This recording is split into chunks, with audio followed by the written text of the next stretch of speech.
lana illa ma 'allamtana innaka antal alimul hakim. Qala rabbi shrah li sadri wa yassir li amri wahlul 'uqdatam min lisani yafqahu qawli ya fattah ya 'alim.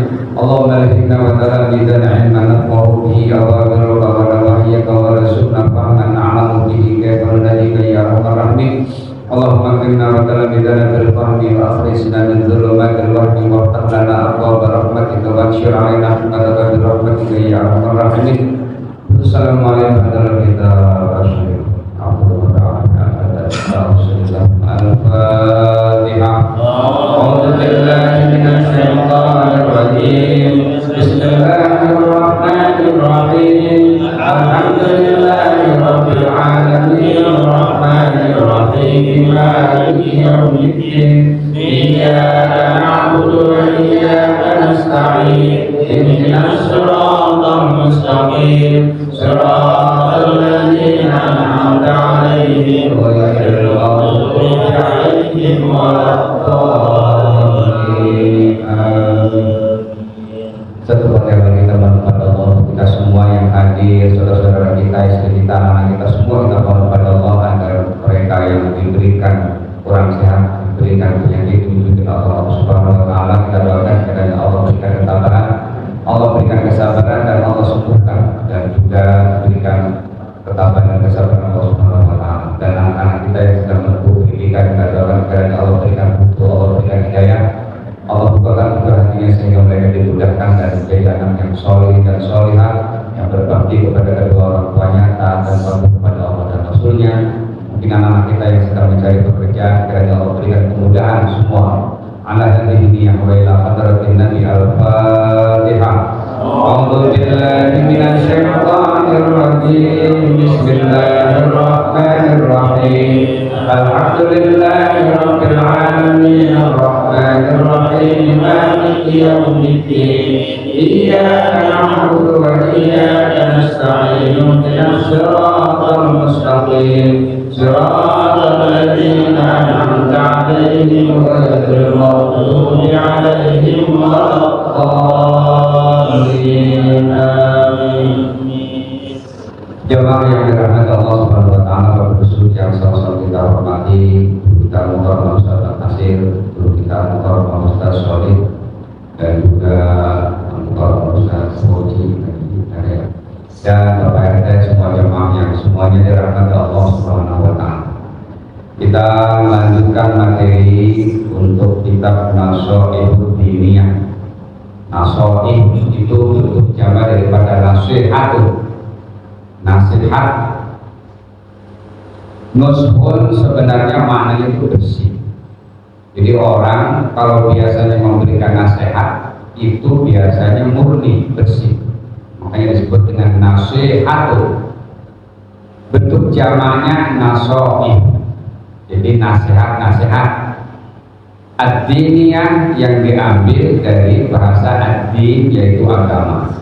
Nasihat-nasihat yang berdasarkan agama, yang dimana di dalamnya ini terdapat banyak hal tentang sufi. Ini sebenarnya kita tinggi ya, sufi, tentang perilaku, tentang hati, tentang perasaan ini ya.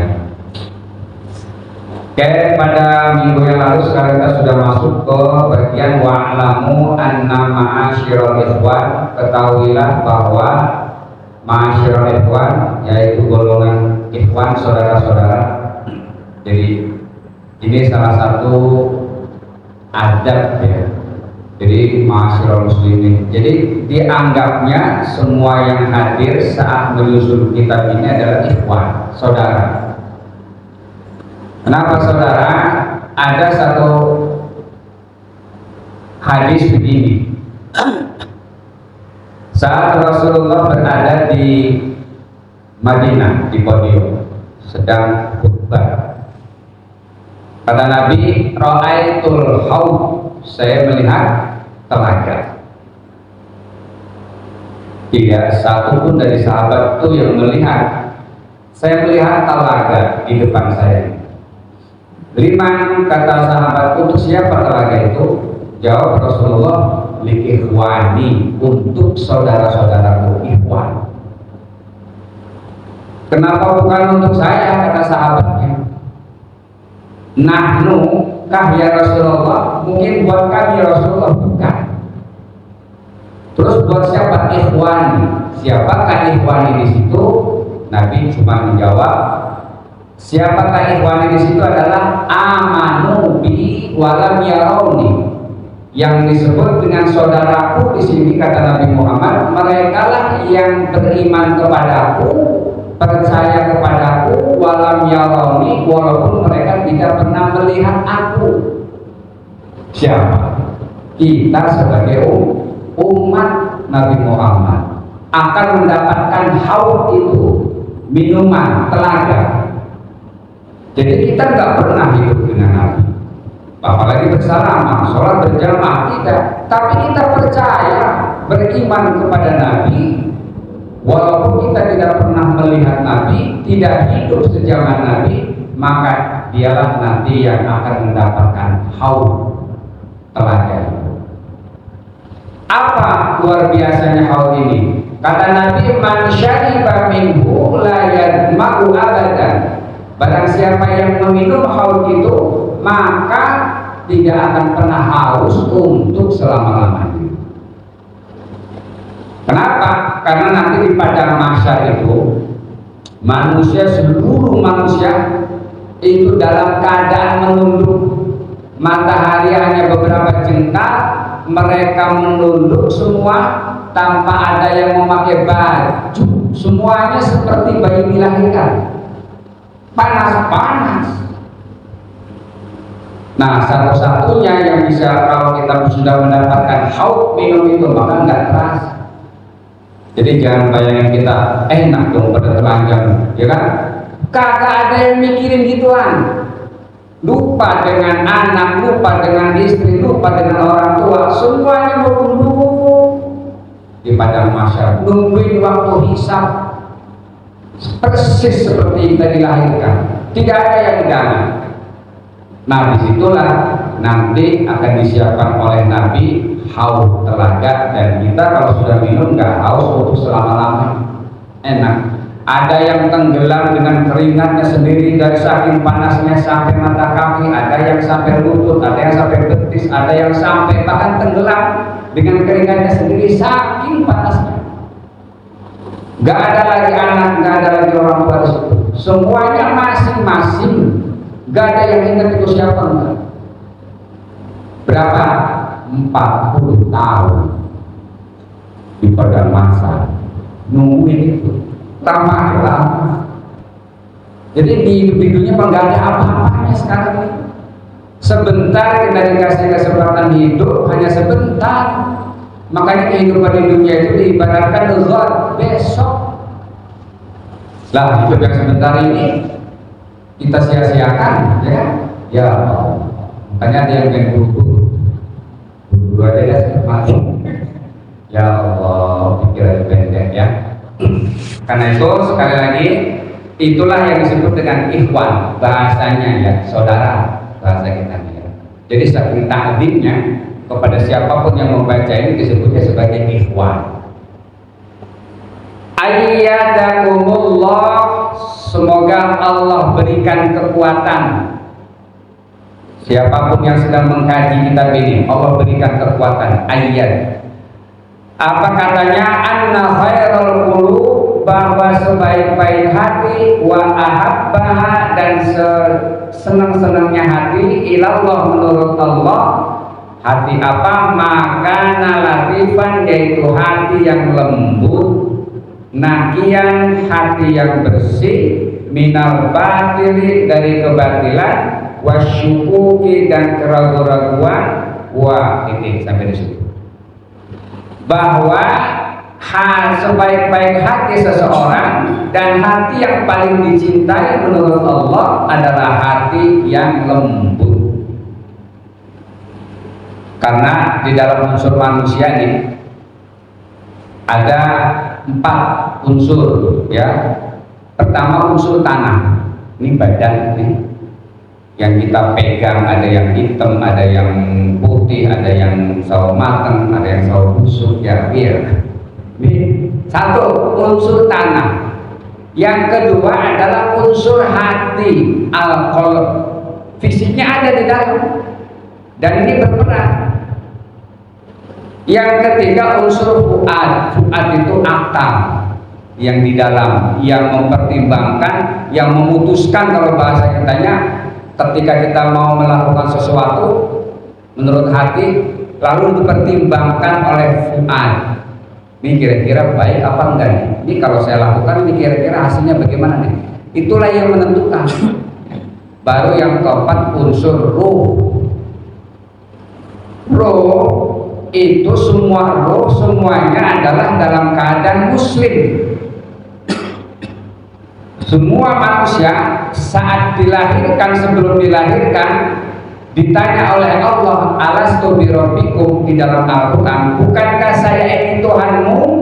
Mereka menjawab, qalu bala, ya engkau adalah Tuhanku. Ruh.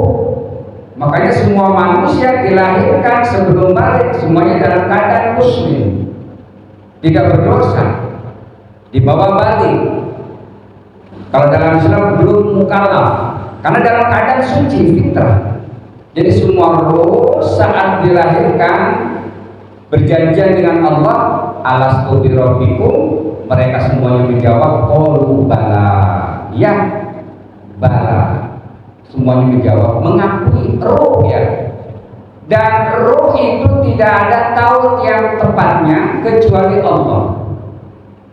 Kita hanya bisa menentukan kalau detak jantungnya berhenti, mati, udah selesai. Kalau detak terjantungnya itu terhenti, maka semuanya darah yang ada di saluran itu membeku, udah, itu mati namanya. Lalu lama-lama itu akan membusuk, terutama di lubang-lubang yang memang rawan. Baru nanti semuanya akan membusuk, membengkak jadi tanah. Itulah santapan cacing-cacing tanah badan kita. Kalau ruhnya enggak utuh. Ruh seperti dimasukkan ke dalam jasad kita, sehingga kita itu nggak boleh mencela orang.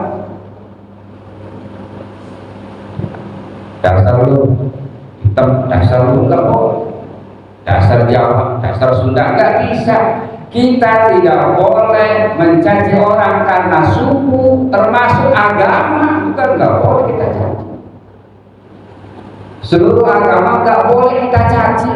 Suku, agama, ras, bahasa nggak boleh kita caci. Kenapa? Bukan pilihan kita. Orang Allah masukkan ruh kita memang di Betawi, jadilah kita orang Betawi.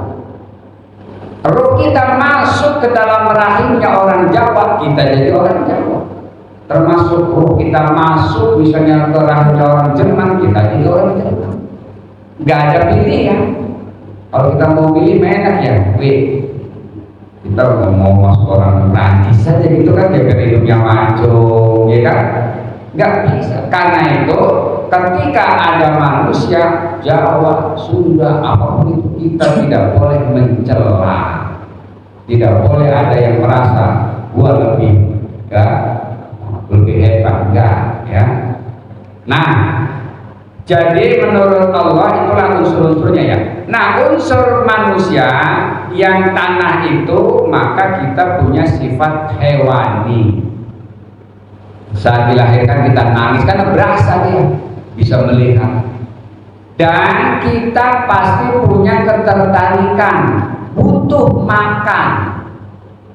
Ini jasad kita butuh makan. Jadi selama kita itu menjadi manusia lapar, ingin makan, itu manusia. Jadi heran nanti orang kalau nggak mau makan, ya pasti butuh. Ingin dipuji, ya kan, dia bisa marah, bisa dia macam-macam, itu hewani biasa, ya. Karena itu kita ada unsur hewani bisa membutuhkan. Jadi orang kalau kita misalnya punya keinginan ini, keinginan itu, wajar, ya. Oh, gue pengen kaya nih, wajar, memang manusia begitu. Selama dia masih hidup, ada ruhnya, masih hidup manusia, dia ingin ini, ingin itu merupakan wajar. Karena memang unsur hewani ya begitu, gak bakalan selesai. Sampai kapan? Hatta zultum al-maqabir, alhaakumut takatsur kalian semua manusia semua dilalaikan dengan at-takatsur, memperbanyak harta, memperbanyak apa aja, bila perlu memperbanyak istri, ya kan? Memang begitu. Kurang aja manusia, nggak bakalan puas pasti. Kayak zaman Nabi Musa itu ada, seandainya manusia itu diberikan satu lembah dari emas, maka dia akan mencari lembah satu lagi, nggak bakalan puas. Alhaakumut takatsur. Sampai kapan? Hatta zurtum, sampai kalian semua mengunjungi al-maqabir, kuburan, mati baru selesai. Gitu. Kalau belum mati nggak bakalan selesai, dan itu wajar. Cuma kita punya aturan, ada halal, ada haram, ada boleh, ada nggak boleh, itu aja ya. Kalau untuk kemauan mas saya kira biasa, ya wajar. Nah itu unsur apa namanya jasad nih, makanya nggak boleh menyombongkan diri karena fisiknya ganteng, enggak ya. Di urusan misalnya cakep, apa itu urusan Allah ya. Seperti Nabiullah Yusuf ya. Nabiullah Yusuf itu nih, kalau misalnya duduk kita ngikut di samping Nabiullah Yusuf, kita ke bawah ganteng ya, gitu. Tapi kalau kita sama artis yang katanya paling ganteng di dunia ya, kita ngikut duduk situ berendeng sama artis, kita tambah hancur, ya kan? Tapi dengan Nabiullah Yusuf kita ke bawah kan, ada cahaya yang beda. Itu Nabi ya. Kalau kita hancur ya. Nah itu bedanya kegantengan Nabi dengan kegantengan manusia. Nah baru setelah jasad ada, nah hati al-qalbu ini yang sering berulang balik. Makanya dalam tahiyat kalau ini kan kita berdoa, ya muqallibal qulub, wahai zat yang membalik-balikan hati, tsabbit qalbi, tetapkan hatiku ala dinika, kepada agamamu, wa ala ta'atik, dan tetap taat kepada engkau. Ya muqallibal qulub, wahai zat yang membalik-balikan hati, karena hati ini cepat berubah. Namanya juga qalbun. Qalbun artinya memang berbalik. Kuliba, dibalik. Nah itu hati. Nah kadang kita ketika kita melihat sesuatu, wah hati langsung tuh kita ngelihat nih, rame amat, hati langsung kan, enak kalau buat jualan di sini ya, itu langsung ya. Nah begitu berpikir lagi, iya gua punya modal, ya kan gitu. Langsung akal ini lagi kan, minjem apa, ya kan, terus saja.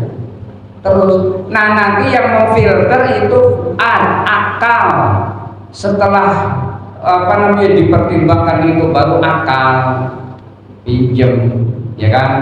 Nah pinjam juga kita harus pakai akal lagi, ya nggak boleh asal-asal pinjam, ya pinjam di atas kertas kagak ada masuk, kagak bingung mau bayar pakai apa, ya kan? Jadi kita tuh yang namanya hidup minjem itu pasti nggak ada, saya kira orang yang gagal minjem, ya kan? Cuman harus disesuaikan. Masukan kita gaji cuma 5 juta kan ya, pinjem sampai misalnya yang bayarnya setiap bulan 3 juta, lalu nggak ada bisa.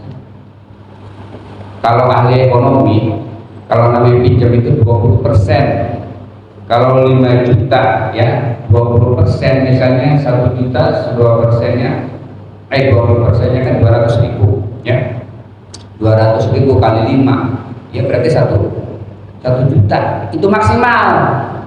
Berarti yang 4 juta buat kehidupan kita. Lah ini gaji 5 juta ya, pinjamnya 10 juta per bulan, lah bagaimana, habis ya. Akhirnya banyak korban karena pinjol. Hati-hati ya. Kalau kita kagak kuat bayar, mendingan usaha aja, mau nge-grab ke, mau buka apa ke ya, yang halal aja ya, yang memang terjangkau gitu. Jangan maksain diri. Nah itulah hati. Nah hati juga sama, butuh makan. Kalau jasad butuh makan buat perkembangan, buat kesehatan jantungnya, darahnya, semuanya. Hati juga sama, butuh makan. Ya, apa makanannya? Yang begini, disiram ibaratnya. Nih, menurut saya ini begini, bapak ini begini. Ngaji, kajian tentang sholat, tentang puasa, tentang zakat, itu namanya itu. Ibaratnya disiram, ya. Punya tanaman ya disiram, kalau nggak disiram ya mati. Orang kalau sudah hatinya mati, qasat qulubuhum, hatinya sudah mati, repot. Dia punya telinga seperti nggak punya telinga, punya mata seperti nggak punya mata, kan sudah mati. Ya, khatamah udah dibahas di sini ya. Hati yang mati kalau nggak salah sudah dibahas.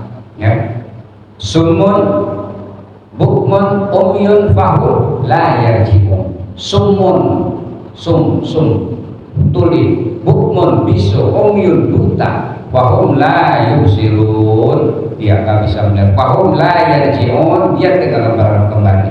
Nah itu kalau sudah hatinya buta. Nah itu salah satunya.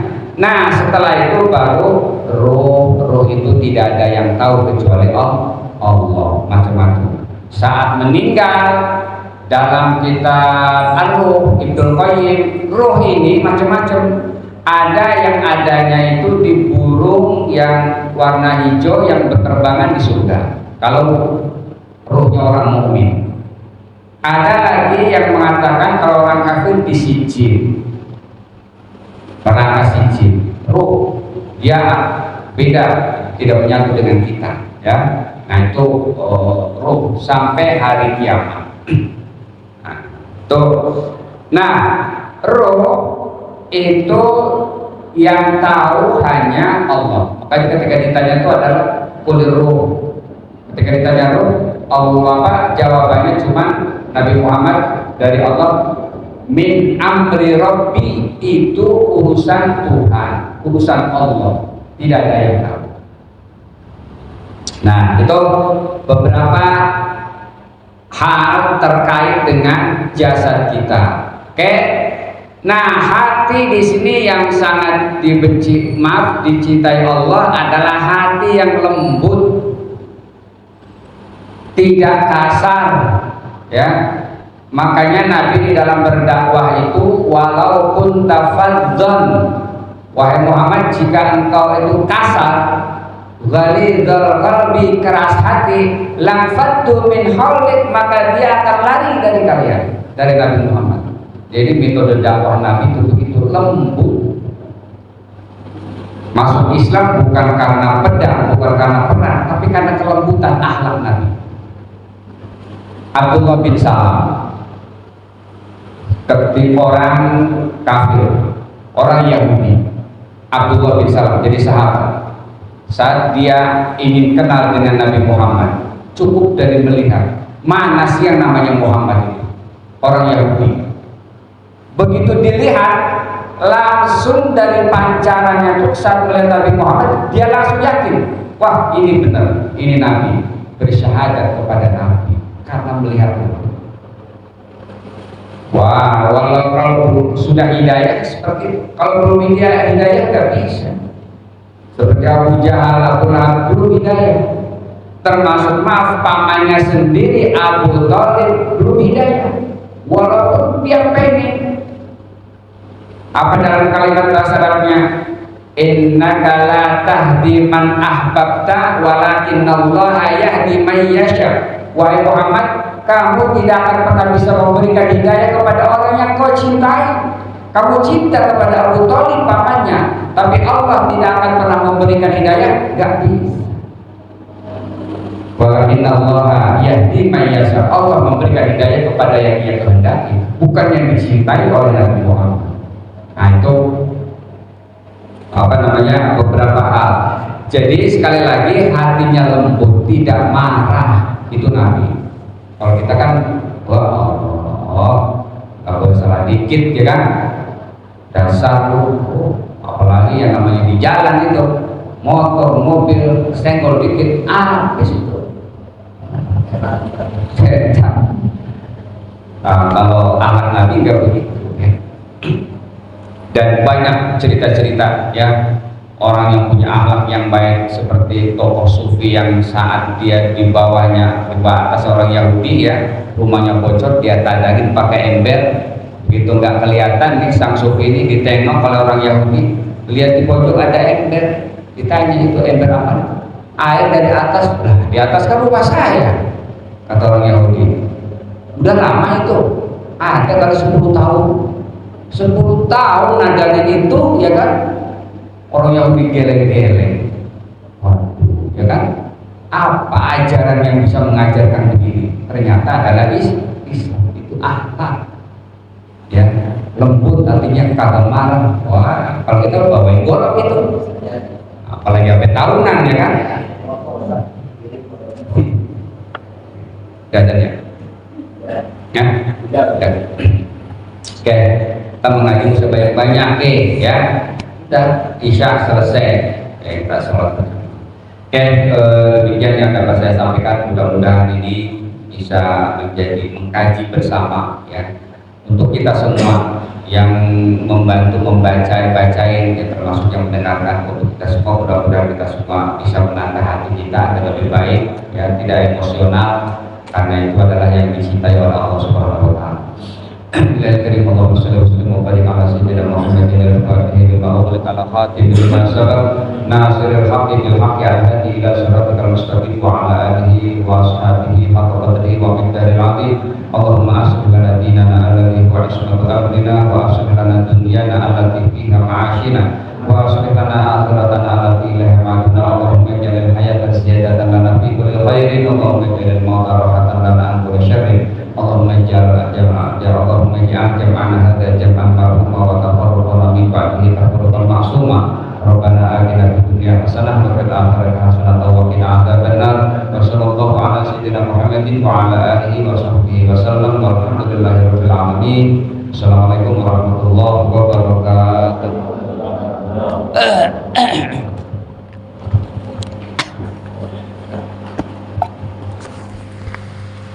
إن الله وملائكته يصلون على النبي يا